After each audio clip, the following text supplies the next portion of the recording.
Let's talk. Giles Brown. The Last Bell, Life, Death and Boxing, takes us on a journey through the past 6 years in boxing, from 2018 to 2024. It is a fascinating new book by Donald McRae, respected journalist writing for The Guardian, amongst others. And I'm delighted to say that Donald joins me live on the line now. Donald, good morning to you. Morning, Giles. Thank you for having me on. The pleasure is all mine. For those who don't know you, just explain, give me a quick bit of sort of the Don McRae 101, as it were. Okay, I come from South Africa, but I moved to the UK in the 80s. So I'm getting on now. I'm in my early 60s.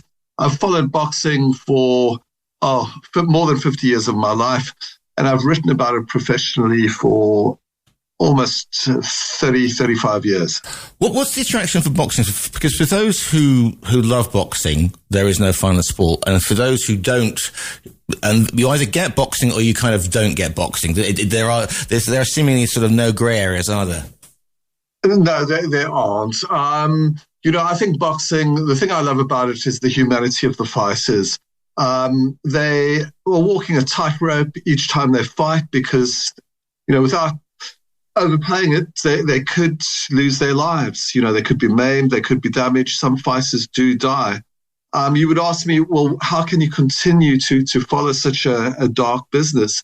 And I think the answer to that is, for The Guardian, I do the sports interview of the week. I interview sportsmen and women from all sports, but none have the candor, the pathos, sometimes even the poetic quality of boxers when they come to talk about their lives.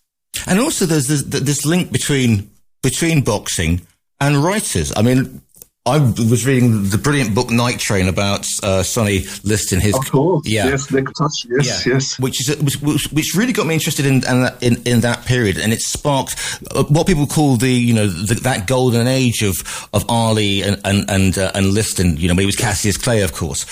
But writers have always haven't they, had an attraction for boxing? You think of Norman Mailer, misbehaving at the Rumble in the Jungle, that sort of thing. Why do you think that and Hemingway liked to slug out as well? Why do you think that there's an attraction between sort of boxing and writing? Because you would think they are, complete opposites.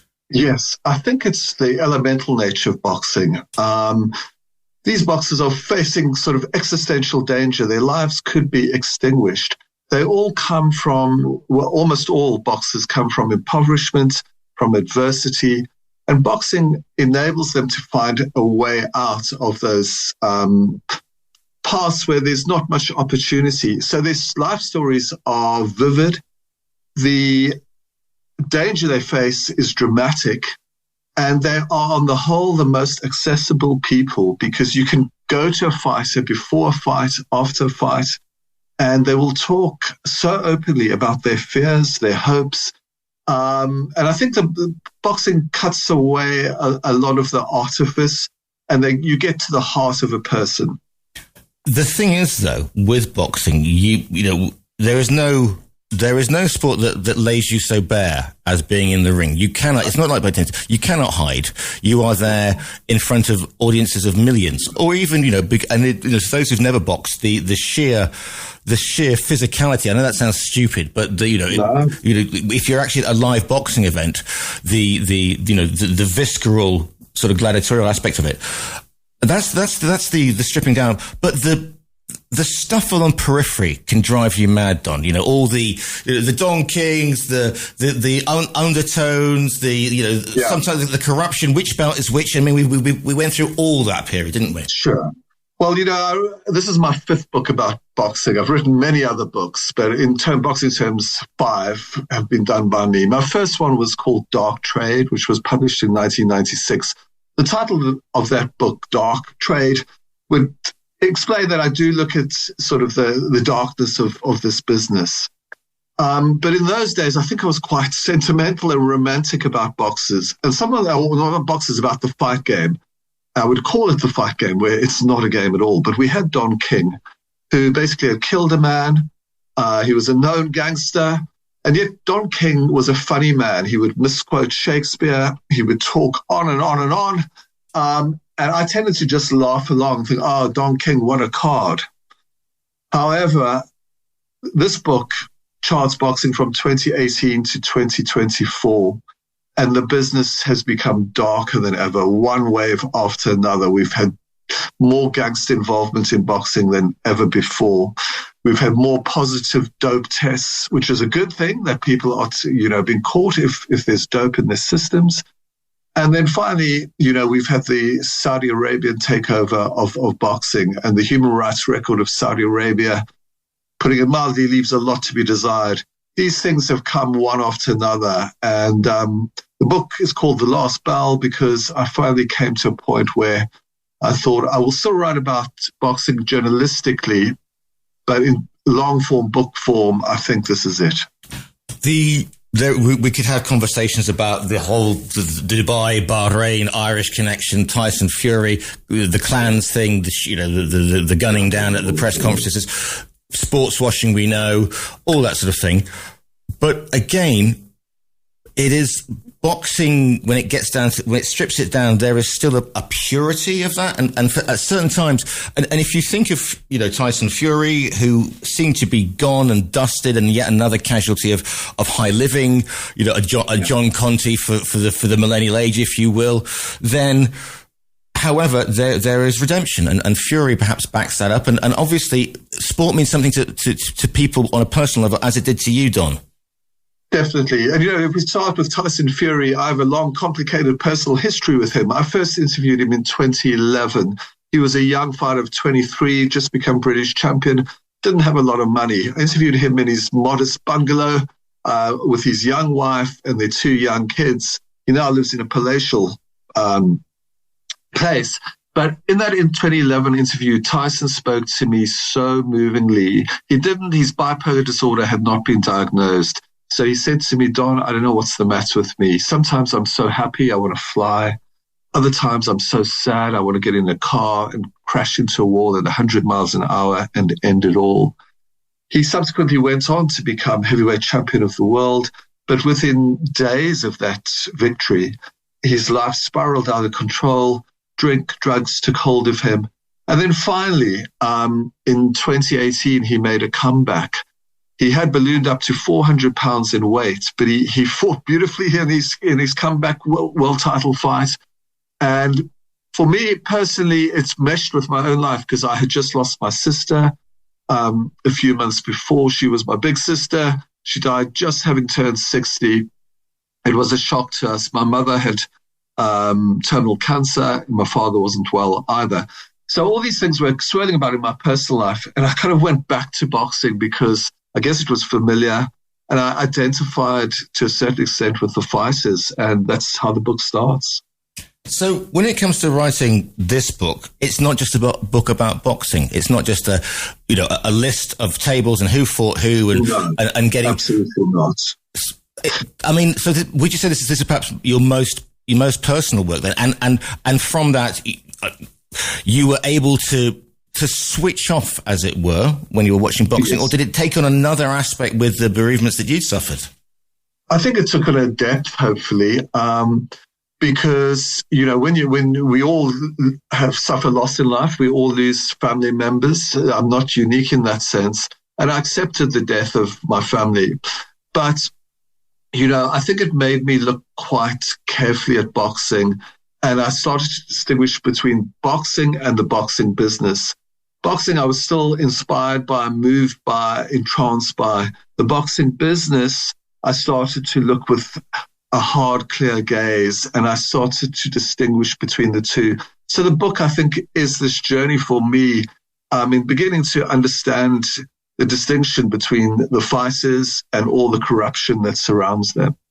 And at its heart as well, people say, oh, well, they're just living in a bubble, and what does that matter? These are millionaires punching each other. I would get in the ring and get knocked out by Tyson Fury for X million dollars. But then we have the war in Ukraine, and we have the Klitschko brothers, who are now met. And then we have Ersk, of course, who fights for a nation. And you couldn't script it, but for those who think that it's just, millionaires and knocking seven bells out at each other, there is something behind that fighter that is more than just ringcraft. Alexander Usyk, I feel, is the most politically significant fighter since Muhammad Ali.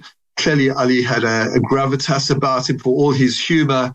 And in terms of civil rights, Ali changed the world. Alexander Usyk in a much smaller sphere because his influence is perhaps limited to Ukraine. But what he means to Ukrainians is huge. And, he said to me, "Oh, Don, I wish you'd known me many years ago because you would have seen what a funny guy I am." And I said, "Alexander, I know that because I've seen his videos in the gym where he'd be doing these crazy dance routines, singing, laughing. But the weight of the war, because he is the most sort of symbolic, positive figure in Ukraine, it wore him down." But the book has a kind of a happy ending. I like Tyson Fury, but I particularly like Alexander Usyk. And the last fight, or their first fight sort of is the ending of the book last May, and Usyk won. And to see him afterwards, as he spoke about Ukraine and the meaning for Ukrainians, but also he cried about losing his father. His dad had died about 10 years ago, but he still could feel his presence. So moving. And again, like nothing else, boxers can talk in this way after a battle, like no other. And the other thing I was going to say, I don't have any water in the studio. The other thing I was going to say was, despite the trash talking we see, you see how the way that Fury, after that fight, Tyson was actually, the stupidness stopped and it was just sort of men talking. Respect. Yes. And he was kind of kissing him on the forehead and just hugging him, which is kind of bizarre. They want to knock 7 bells out of each other and then afterwards. And just the other point, although this book covers a lot of bleakness, there's some uplifting moments. The least known fighter in this book is called Isaac Chamberlain. And Isaac, at the age of 11, in South London, he was totally lost. He got co-opted into a gang, and his job at the age of 11 was to deliver drugs, crack and cocaine, on the streets of London on his bicycle. His mother, who'd had him at the age of 17, she decided to take him to a boxing gym. She knew nothing about boxing, but someone said boxing will help your child. And it did. It gave him a new purpose in life. And he got out of that gang age 12 and decided to become a boxer. So boxing can do so much good, but the business is dirty. Yeah, because that's the thing. Because, I MC at boxing events down here and you see, young guys. They're disciplined. They have to be. They're young. We're talking teenagers. They're young, fit guys. They've got the girls, but it is the fact that they have to be disciplined. And you kind of think without that, a lot of them are lost, and a lot of them without the box. And it's a cliche because it's true, and it goes all the way back to the East End gyms, and all the New York gyms as well of the 40s and 50s. But the reason it's a cliche is because it is true, Don. Absolutely. And Isaac explained it to me so clearly because I was going on, the discipline must have helped you so much. He said, yes, of course it did. But you know what it is? It's the love in boxing. So I kind of paused and I said, what do you mean? He said, when I went into that gym the first time, I saw these older men, how they were encouraging the fighters. They were saying, well done, Joe. Well done, Bill, or whatever their names were. Isaac wanted that because he didn't have a father in his own life. And there was a janitor in the gym who took Isaac under his wing. They would go running at 5 o'clock in the morning. And this man said to Isaac, you've got talent. You're good. You can get better. Isaac never heard that at school. He never heard that in his family home. So this is where boxing has this redemption. And to hear a fighter explain it so clearly, was a beautiful thing. What is the moment, if you have one, that you've actually sort of stopped and looked around in a ring, maybe a big event or a one-on-one interview, and the hairs on your neck have gone up and you thought, this is why I do what I do? There's many, but one that stands out to me actually features women. Katie Taylor from Ireland. We've got to put into context that women were not allowed to box in the UK in 1998. It was still banned. So that's not long ago. And in 2022, I was in Madison Square Gardens where Muhammad Ali, Joe Frazier have staged epic battles. And Casey Taylor and Amanda Serrano from Puerto Rico were the headline bill. And the garden was alive because the Puerto Ricans were in full voice. The Irish were in full voice. And these two women honestly fought their hearts out. It was one of the most incredible fights I've seen live. For the last 2 minutes, I looked down the press row, all the journalists were standing up, just lost in the valor and the skill of these two women. And that was one moment where I definitely thought, wow, this is like nothing on earth. The book is called The Last Bell, Life, Death and Boxing. It's by Donald McRae, who's speaking today. You can order it, by the way, via our own virtual bookstore, listeners. I urge you to do that. Donald, if people want to follow you and say nice things about you, where's the best place to find you? Thank you. They can find me on my website, donaldmcrae.com, or on X, Instagram, all the usual social media outlets. The book is called The Last Bell, Life, Death and Boxing. It's by Donald McRae, speaking to you today. Donald, it's been an absolute pleasure to speak to you this morning. Thank you, Giles. I've enjoyed it a lot. Thank you.